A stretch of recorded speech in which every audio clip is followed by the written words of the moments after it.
Le Talk iPhone. Jérôme Colombin, François Sorel. Bonjour à tous et bienvenue dans ce Talk iPhone numéro 41. Nous sommes très heureux de vous retrouver pour ce premier rendez-vous de l'année 2012.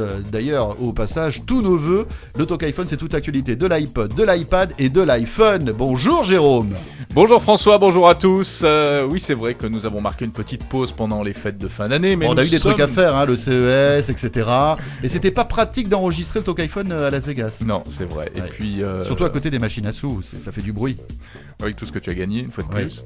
c'est C'est honteux, mesdames et messieurs, D'ailleurs, c'est honteux d'ailleurs, j'ai la tellement chance qu'il a. Vous savez quoi, d'ailleurs j'ai tellement gagné d'argent que je m'en vais. Au revoir à tous.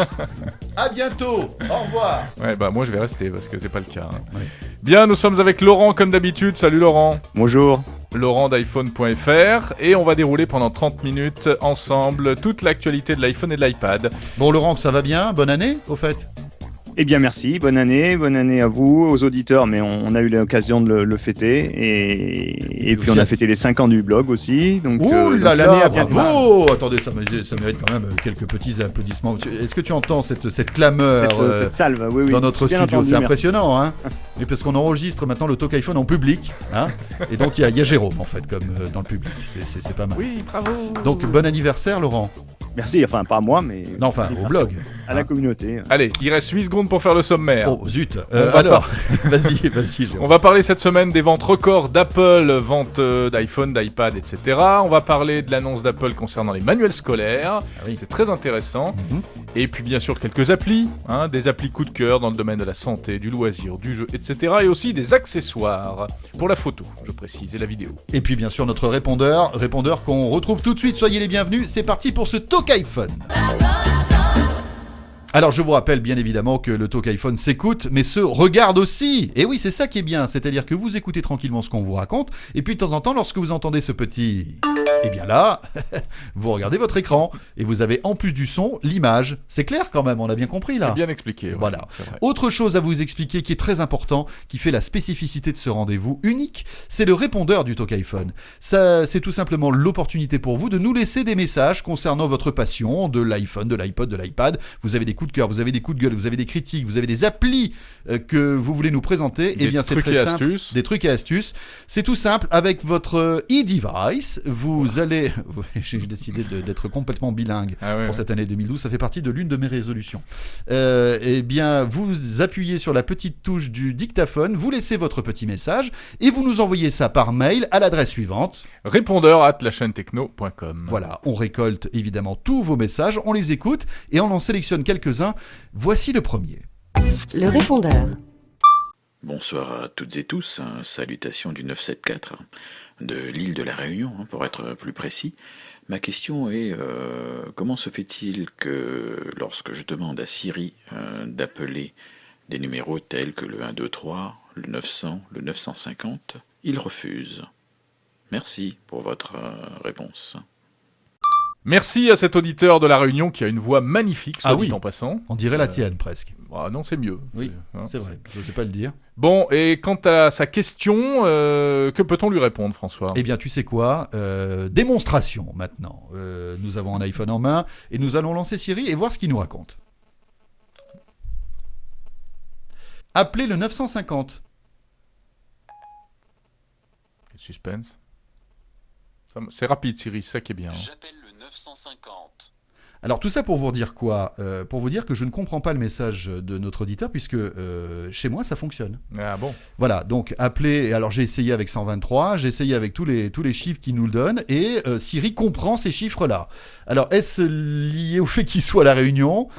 Laurent, est-ce que tu as une Ouais, explication, c'est toi qui est diplômé Siri quand même, hein, Non, rappelons-le. pas hein. spécialement, mais on n'a pas eu mention de ces points-là sur le forum ou autre, donc à voir, effectivement, Bon, c'est bien d'accord. étrange. Mais Bon. effectivement, c'est peut-être un problème géographique. Hein. Alors, ou soit un problème géographique, ou peut-être que Siri est peut-être mise à jour de manière incrémentale de temps en temps avec de nouvelles petites fonctions et qui comprend les chiffres maintenant. Je sais pas trop. Franchement, on n'a pas de réponse, mais en tout cas, chez moi, ça fonctionne. Voilà. Dites-nous, faites tiens, le test. dites-nous un petit peu ce que vous en pensez. Voilà. Le Talk iPhone.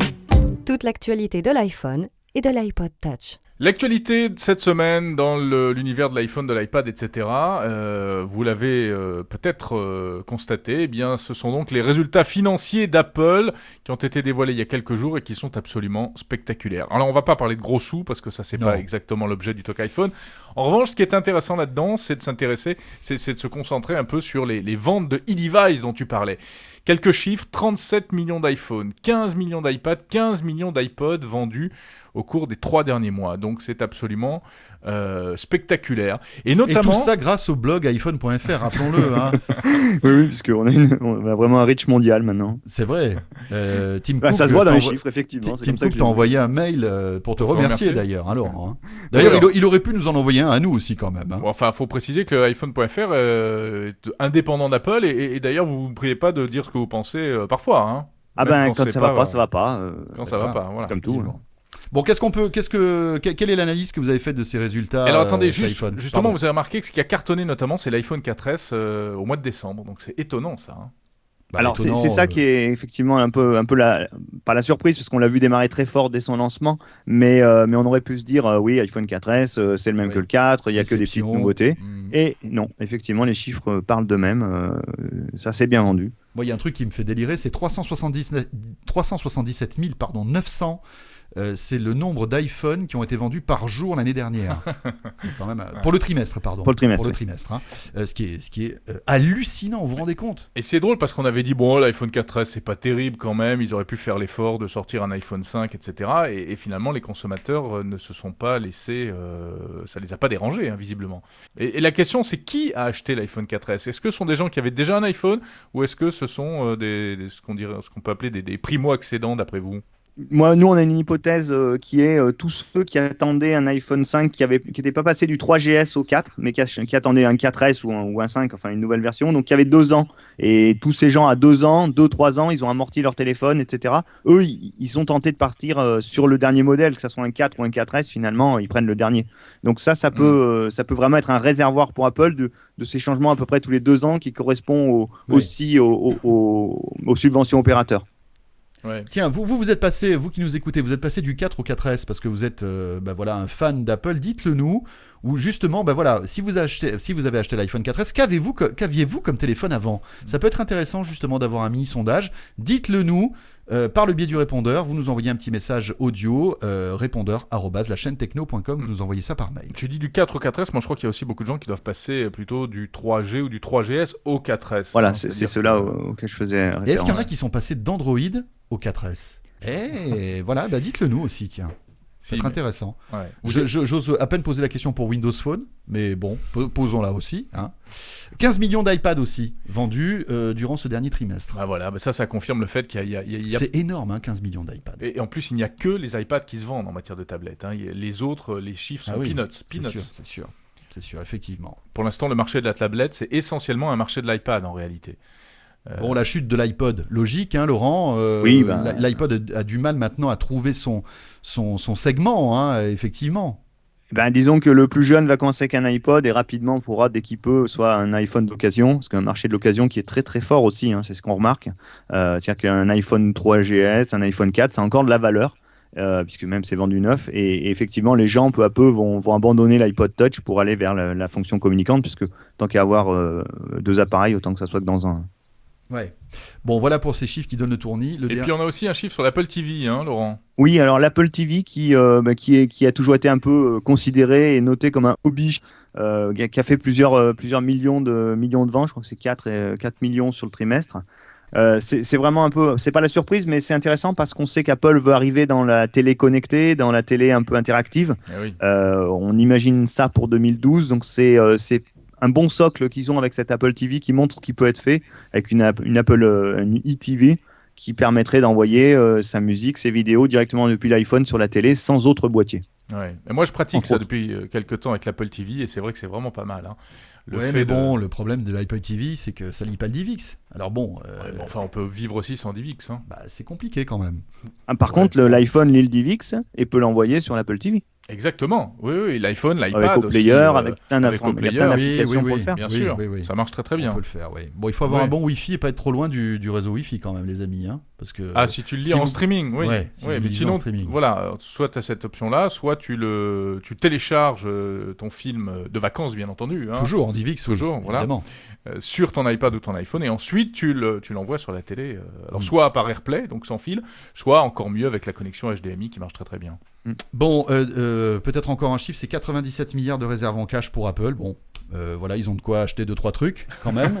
Et alors Tim Cook aurait Qu'est-ce qu'ils dit, vont racheter Microsoft, Nokia Tim Cook aurait dit à la fin qu'ils avaient d'étonnants projets à venir. C'est ça, ça titille notre curiosité, non, Laurent? Ouais. Ah ben, disons, c'est un peu le jeu aussi. Ils vont pas dire à une réunion investisseurs qu'ils ont rien sur le bureau, mais effectivement, on peut quand même imaginer, et je pense que tout le monde s'accorde à le dire, que 2012 pourrait être une année importante après un 2011 un peu plus en transition.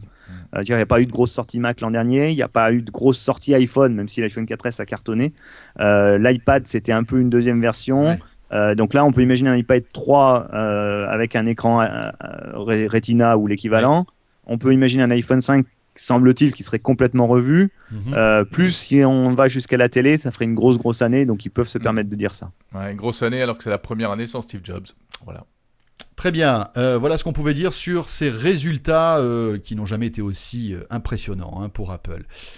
Autre dans l'actualité aussi d'Apple ces derniers temps, c'est bien cette conférence de presse qu'Apple a fait à New York concernant l'éducation. Laurent, Apple est en train de mêler intimement les livres scolaires, les manuels scolaires et l'iPad, c'est ça ? Oui, c'est ça. Alors, c'est un sujet qui tenait à cœur à Steve Jobs, on l'avait Ah oui. vu dans sa biographie. Donc, ça y est, ils ont ouvert la boîte sur le sujet et ils nous ont sorti donc une version d'e-books V3 qui supporte des manuels scolaires, on va dire interactifs, ils appellent ça interactifs ou enrichis, dans lequel il y a des vidéos, il y a des schémas, on peut bouger dans tous les sens, etc. C'est génial quand même. Oui, là, Par voilà. rapport Donc, l'idée, c'est globalement le papier, c'est bien, ça a un côté affectif, mais il n'y a pas de recherche, il n'y a pas d'interactivité, il y a un certain nombre de défauts et l'iPad est la solution. Donc voilà le message globalement. Derrière, surtout moi ce que j'ai noté, c'est la sortie d'une application Mac. Alors ça, on pourra discuter là-dessus, mais une application qui permet de fabriquer ces e-books pour l'e-book V3 de manière totalement personnelle ou plus professionnelle, mais de manière gratuite. Et C'est-à-dire ça, que les professeurs vont pouvoir créer leur propre manuel. Hein. ou importer leur PDF, ajouter leurs images, des vidéos et en faire effectivement un produit qu'ils mettront à disposition sur la boutique d'e-books d'Apple. Donc une belle, vraiment un beau Extraordinaire. moyen d'enrichir le contenu pour la plateforme. Voilà, c'est-à-dire qu'on donne aux enseignants et aux étudiants tous les outils justement pour se servir au mieux de tout cela sur l'iPad. C'est Alors, malin aussi de la part d'Apple parce que bien évidemment ça ouvre un tout autre marché. Bah oui, parce qu'en fait, ça veut dire qu'à terme, n'importe qui, et pas seulement les enseignants, pourra publier son propre livre. C'est ce qu'on appelle l'auto-édition, quoi. Bon, il faut Très préciser bien. que tout ça, pour l'instant, c'est limité aux États-Unis. Et oui. Les manuels, tout ça, c'est pour les Et on n'a Américains. aucune info, Laurent, concernant l'arrivée de ce service en France pour Alors, l'instant. Si on veut faire ces books, on peut les faire en France, ça c'est pas un problème. Ça, on peut télécharger. Par contre, e-books. l'offre qui a été lancée aux États-Unis, qui est en fait une offre vraiment éducation en partenariat avec les plus gros éditeurs, Pearson & Co. Ça, effectivement, ce n'est pas disponible en dehors des États-Unis. Il n'y a pas eu d'annonce sur le sujet pour l'instant. On imagine qu'il y a un gros travail et qu'avec le culte du secret, ils se sont restreints à un certain nombre de partenaires pour le début. D'accord. Très bien, on va tout de suite s'intéresser à notre deuxième répondeur, les amis. Et vous savez, donc je vous rappelle que vous pouvez nous laisser vos messages par le petit dictaphone de l'iPhone, de l'iPod ou de l'iPad même, et nous envoyer ça à répondeur@la-chaîne techno. Écoutez le message de Benoît. Le répondeur. Bonjour à tous, c'est Benoît du 92. Je vous appelle pour savoir si vous aviez des informations concernant la nocivité des smartphones et autres iPads, tablettes numériques et éventuellement ordinateurs portables. Concernant notre santé, y a-t-il des soucis à se faire? Ma mère m'a offert récemment des sortes de puces autocollantes qui permettent soi-disant d'éloigner les ondes néfastes. Y a-t-il lieu de s'inquiéter? Voilà, je vous remercie éventuellement pour votre réponse, messieurs Colombin et Sorel. À très bientôt. Voilà, question de Benoît, question qu'évidemment beaucoup de monde se pose. Bon, ça ne concerne pas que l'iPhone, ça concerne tous les smartphones en général. Bien sûr. Alors, deux choses. D'abord, est-ce que les smartphones sont nocifs pour la santé? La réponse est oui, si vous vous baignez avec et que vous êtes branché sur le secteur. parce que ça peut très mal finir. Et encore, je suis même pas sûr, parce qu'en fait, avec le chargeur, il y a un ampérage, un voltage qui est plus faible. Ouais, non, j'essayais d'être drôle, mais ça n'a pas marché, c'est pas grave. Excuse-moi. Ouais. Non. Jérôme, elle est excellente, pardon. Non, mais bon, sur... Elle est très bonne. Laurent, s'il te plaît. Non, mais j'ai rigolé, je l'ai rigolé. Ah, doucement. pardon, mais on t'a pas bien entendu, c'est pour ça. On J'ai t'a eu pas un bien problème entendu de micro, rigoler. peut-être. D'accord. Bon, allez, je vais y aller. Non, c'est pas ça. Alors bon, évidemment, le smartphone, il y a plein d'études régulièrement.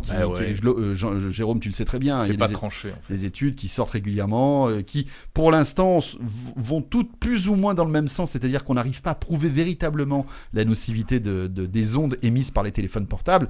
Juste une chose, Benoît nous demande si ces autocollants, vous savez, qu'on achète une petite fortune qu'on pose sur les téléphones, bloquent les ondes. Non, Benoît. Non. Si, je crois que ça repousse le mauvais sort aussi. Ça repousse le mauvais sort. Le mauvais œil. Voilà. C'est-à-dire que quand vous rentrez dans un Ça fait manoir revenir hanté, ta femme et ça te rend riche. voilà, c'est ça. C'est ça, ouais. C'est ça, Ça c'est fait ça, revenir c'est ça. l'être aimé. Ça fait venir l'amour, il n'y a pas de problème. Donc non, évidemment, ces autocollants ne servent à rien, à part alléger votre porte-monnaie, Ouais, ça c'est voilà. sûr. Bon. Le talk iPhone. Ok, nous allons passer aux applis de la semaine, les amis, avec quelques coups de cœur. On va y aller chacun de sa petite appli coup de cœur. Ah, ça j'adore ce moment-là parce qu'on défend nos applis. Voilà. C'est un peu le match des applis. Tiens, pour la peine, tu vas commencer, François. Bon, Allez. vous êtes sûr? Ouais. Alors ne vas-y. vous moquez pas de mon appli, attention. Qu'est-ce qui va nous sortir? Non, je voulais vous parler d'une appli qui s'appelle Télé Loisirs. Elle est bonne. Non, mais vous dites ça, mais parce que vous n'êtes pas au courant. Si, Bon, si. alors l'appli. Première chose, l'appli Télé Loisirs, c'est l'une des applis les plus téléchargées pour avoir les programmes télé sur son iPhone. Ah ouais. D'accord? Alors vous me direz, ouais, c'est super, mais ça sert à quoi? Eh bien, elle a une particularité, c'est qu'en fait. Télé Loisirs, c'est le truc qui est gratuit à la caisse des supermarchés, là, c'est ça, non? Non, c'est Télé pas Loisirs, gratuit. c'est payant, c'est un hebdo, Ah oui, d'accord. un hebdo de télévision, quoi. Et alors, la particularité, c'est que vous avez un onglet Mon compte et vous allez pouvoir, en fait, comment dirais-je, vous loguer sur votre box. Waouh. Vous allez rentrer votre login et votre mot de passe de votre box.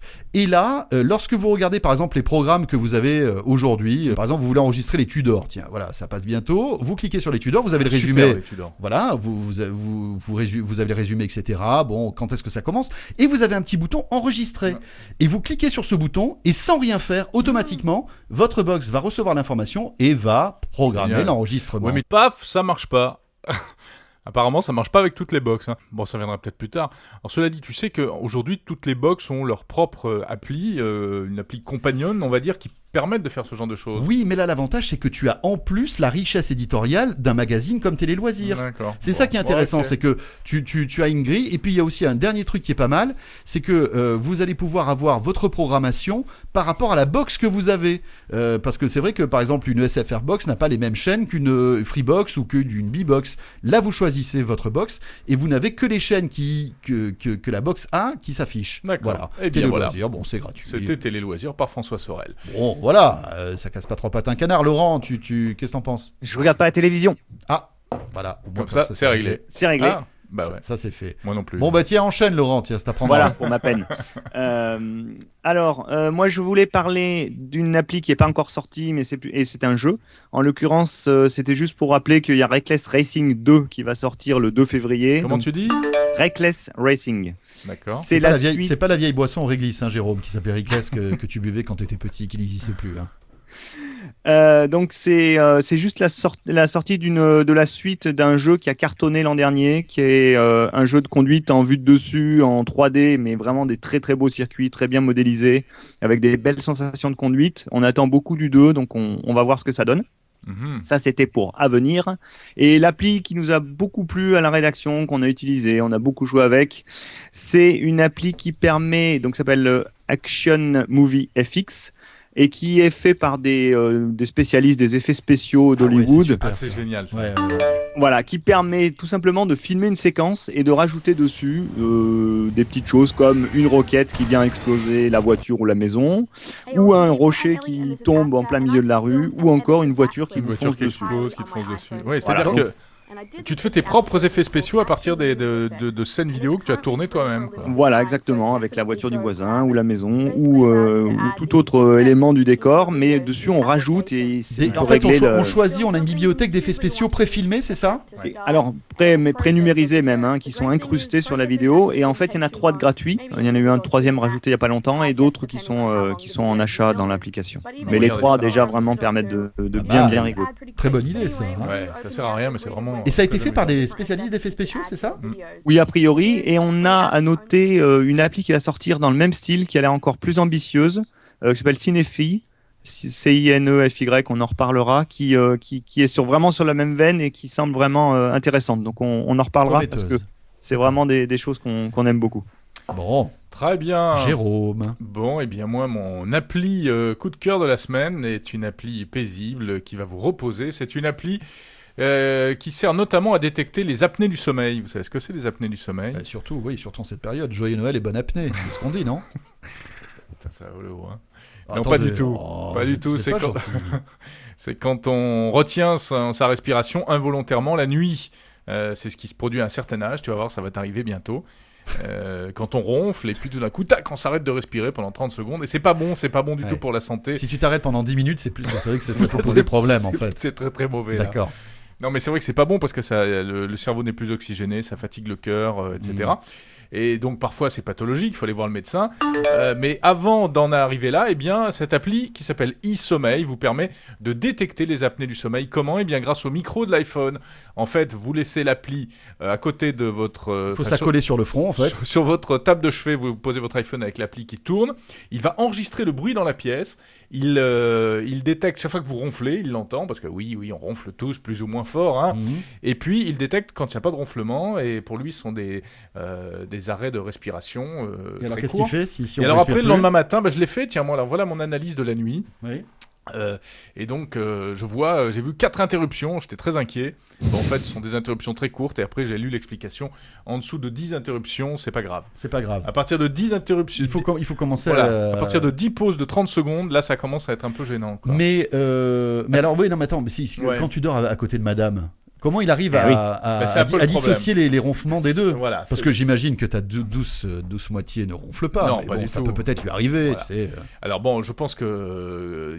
c'est la limite un peu de C'est un peu du la système. limite du truc, mais justement, je peux t'annoncer en scoop qu'a priori, cette appli devrait s'accompagner prochainement d'un petit capteur qu'on mettra sur le doigt, ou je sais plus où.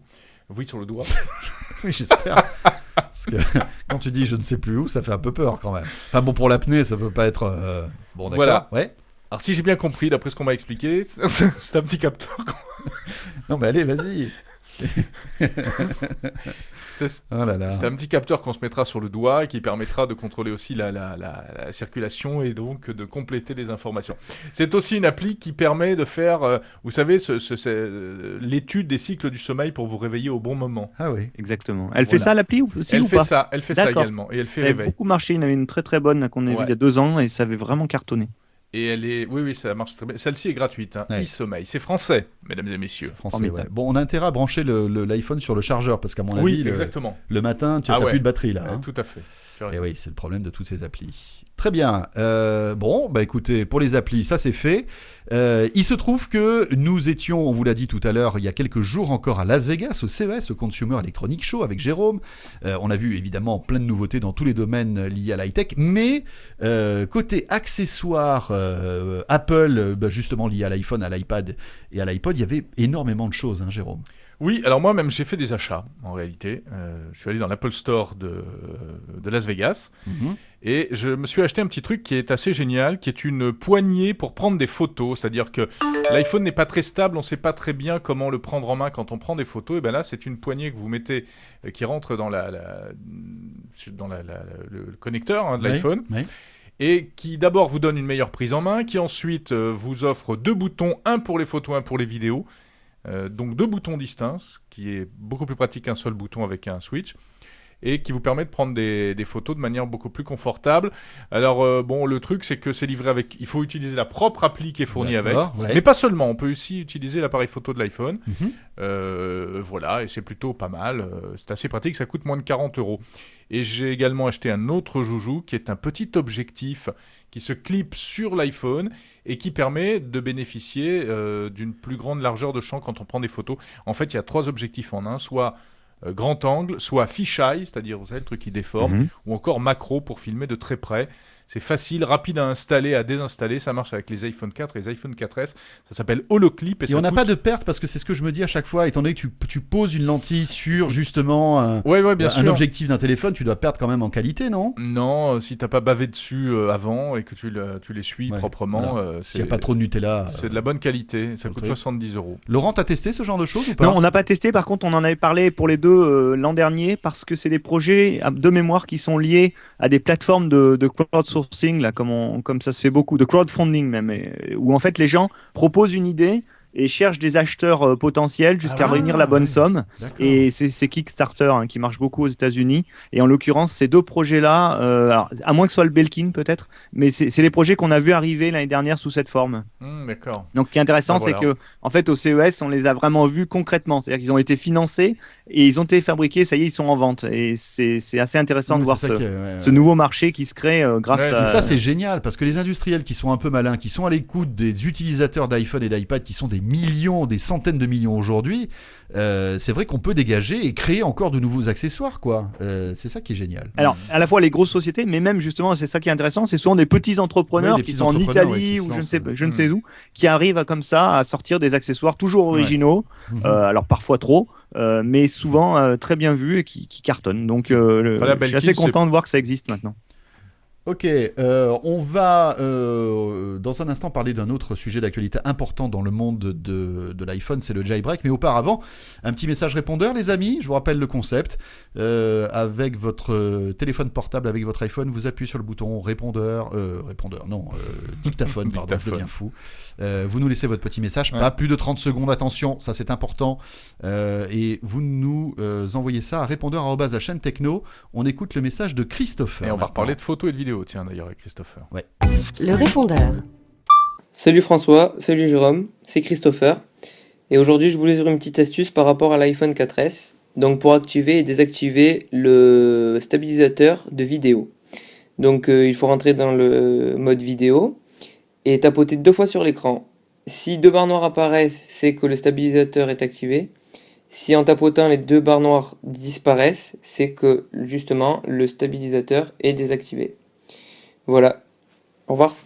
Christopher, merci. Donc, et oui, on peut activer ou désactiver en fait le stabilisateur sur l'iPhone 4S. Très bien. Je savais pas. Eh bien, moi non plus. Merci. L'actualité aussi ces derniers jours. Laurent, bon, alors j'imagine quand même que ça a un petit peu bouillonné du côté de la communauté d'iPhone.fr. C'est enfin le jailbreak qui est arrivé sur en fait, les iPhones de nouvelle génération, l'iPhone 4S et l'iPad 2. Hein. Alors exactement, c'était alors ça bouillonne surtout sur le forum parce que c'est un sujet qu'on préfère laisser traiter entre gens qui connaissent bien le sujet. Mais effectivement, c'est ce fameux jailbreak qui permet de ne pas avoir à redémarrer sa machine connectée à un ordinateur qui est arrivé, parce qu'il y avait déjà un jailbreak de iOS 5. Mais ça a été assez long cette année, parce que tous les ans, bien entendu, les développeurs essayent de faire au plus vite. Et là, ça a pris quand même un certain temps. Et l'iPad 2, notamment, a tenu un bon moment. Pendant longtemps, hein, effectivement. Donc là, ça veut dire que voilà, ils ont trouvé la faille. Bon, alors on va pas rentrer trop dans le débat, faut-il jailbreaker ou pas son e-device. Après, tout dépend de voilà, hein, vous êtes grand, tatoué, vacciné, vous faites ce que vous voulez. Sachez que malgré tout, moi j'ai testé, je trouve que on perd alors je sais pas pourquoi, j'ai perdu en autonomie. Je pense qu'il doit avoir encore, on sent quand même que c'est encore de la bidouille ce truc-là, et que on perd en stabilité dans l'appareil. Moi, il m'est arrivé des trucs bizarres, donc je vais réinstaller tout ça et enlever le jailbreak perso. Voilà. Après, à vous de voir. Bon, voilà, c'est dit. Bon, écoutez, on arrive au bout, hein, chers amis. On arrive au bout, là. Oui, au bout du bout. Tu veux dire par là que ça fait une demi-heure qu'on chatte sur l'iPhone, l'iPod et l'iPad ? Eh oui, on le sent. Mon Dieu, comme ça va vite. On s'en rend pas compte, ça. Bon, eh bien voilà. Quoi d'autre à rajouter ? Écoutez, merci de nous écouter, de nous retrouver. On se retrouve bientôt ? On se retrouve dans 15 jours, si tout va bien, pour un nouveau Talk iPhone. Vous savez que c'était le numéro 41 cette semaine. Eh bien, dites-moi. Mon cher Laurent, Merci pour tout. À très bientôt, merci à vous. Voilà, Laurent qu'on peut retrouver sur iPhone.fr, iPhone.fr qui évidemment fait le relais aussi du Talk iPhone. Juste une précision, vous savez que Jérôme et moi-même, vous pouvez nous retrouver sur la chaîne techno.tv et que depuis quelques jours, on a lancé un nouveau chantier, c'est le fait de vous proposer dorénavant sur la chaîne techno un reportage high-tech tous les jours. Et oui, un sujet par jour, une vidéo de 3 à 5 minutes chaque jour sur tous ces sujets qui vous Étant donné passionnent. qu'on a gagné au casino, en fait, on investit l'argent dans la chaîne techno avec une vidéo par jour. Donc voilà, n'hésitez pas à nous retrouver tous les jours pour suivre l'actualité high-tech en vidéo quotidien. C'est une première en France et on en est pas peu fiers. Voilà. C'est le moins qu'on puisse dire. À très vite pour le Talk iPhone et bien écoutez, on se retrouve dans 2 semaines. Salut à tous. Salut à tous, bye bye. Le Talk iPhone. Jérôme Colombin, François Sorel. Attends, il faut Bon. que je prenne mon iPhone. Ah, oh, putain, il va arracher les câbles. Putain, t'as une pêche toi aujourd'hui? Tu t'es shooté là? Excusez-moi. Hein Il est free, il a tout compris. Allez, My God. bref. Allez, on y C'est va. parti. Tac, tac, tac.